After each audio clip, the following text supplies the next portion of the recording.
Warren, how would you define true success? Well, I've said many times that if you get to be 65 or 70 and later, and the people that you want to have love you actually do love you, you're a success. I've never seen anybody that reaches that age. I mean, I'm not talking about somebody that's in extreme poverty or pain or something, but I've never seen anybody that, if they have a lot of people that love them, that is other than happy. And I've seen some very, very wealthy people that they give testimonial dinners to and name schools after and everything. And nobody loves them, you know. Their own kids would say, he's in the attic, you know. They never came. What are, say, 3 pieces of advice you would give to people who are looking to succeed in business?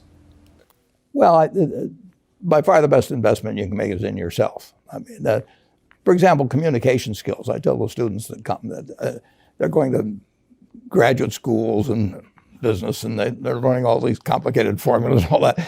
If they just learn to communicate better, and both in writing and in person, they increase their value at least 50%. And, I mean, if you can't communicate, somebody says, you know, it's like winking at a girl in the dark. Nothing happens, you know, basically. And you have to be able to get forth your ideas, and that's relatively easy. I did it myself with the Dale Carnegie course. Some people wish I'd taken a shorter course now in terms of my talking later on. But it's just hugely important. And if you invest in yourself, nobody can take it away from you. I mean, the second thing, which I'll get a certain criticism for not living it, but I do tell those students, you know, that if I gave you a car and it'd be the only car you get in the rest of your life, you take care of it like you can't believe. Any scratch, you'd fix that moment. You read the owner's manual. You keep a garage and do all these things, and you get exactly one mind and one body in this world. And you can't start taking care of it when you're 50. By that time, you'll have rusted out if you haven't done anything. So you should really make sure that you just remember that you just got one mind and body to get through life with and to do the most with it. What about life advice? Well, life advice is, you know, the most important thing, aside from the things I've talked about already, is really who you associate with. You want to associate with people that are better than you are. I mean, basically, you'll go in the direction of the people that you associate with, and you want to have the right heroes.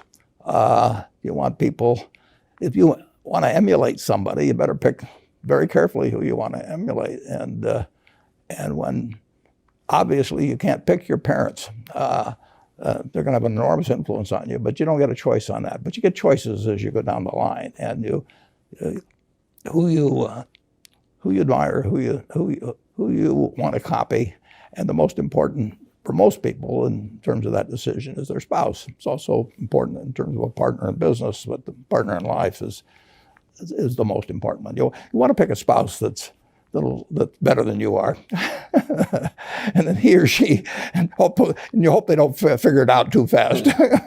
Great. Biggest mistakes people make when investing? Well, they try to, they just don't realize that all you have to do is just buy a cross-section of America and then never listen to people like me or read the papers or do anything subsequently. They think that because you can trade, you should trade.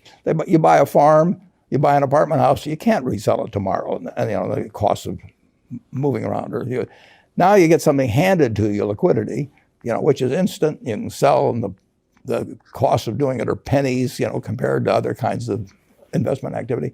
So because they can so easily move around, they do move around, and moving around is not smarter than investing. You have a pretty cool morning routine regarding what you have for breakfast and how prosperous you feel. What is that? Well, I now actually send somebody over to McDonald's usually to get me something. Since the publicity I got from earlier describing my habits at McDonald's, I now have somebody go in the office, but that was more for entertainment value. I eat exactly what I like to eat. If I liked it on my 6th birthday, at my 6th birthday party when we had hot dogs and hamburgers and Coke and ice cream with chocolate, I still like it. And I don't care about anything subsequently. I discovered it all by the time I was 6. if somebody offered me a deal when I was 20 and said, you're going to live 1 year longer, instead of living to 88, you'll live to 89 or whatever it may be, if you eat nothing but broccoli and Brussels sprouts and onions and all these things. I just said, I'll take the last year off. It probably won't be that good anyway. So I eat what I like to eat. I'm not venturesome in that area. I like how you lumped in onions with broccoli and Brussels sprouts. Never heard that before. I just don't happen to like onions, but no, I don't put them in the same category. Okay. You and George H.W. Bush, I think. Is business school worth it? Depends on the person. Much more than it depends on the school. I mean, I wouldn't worry.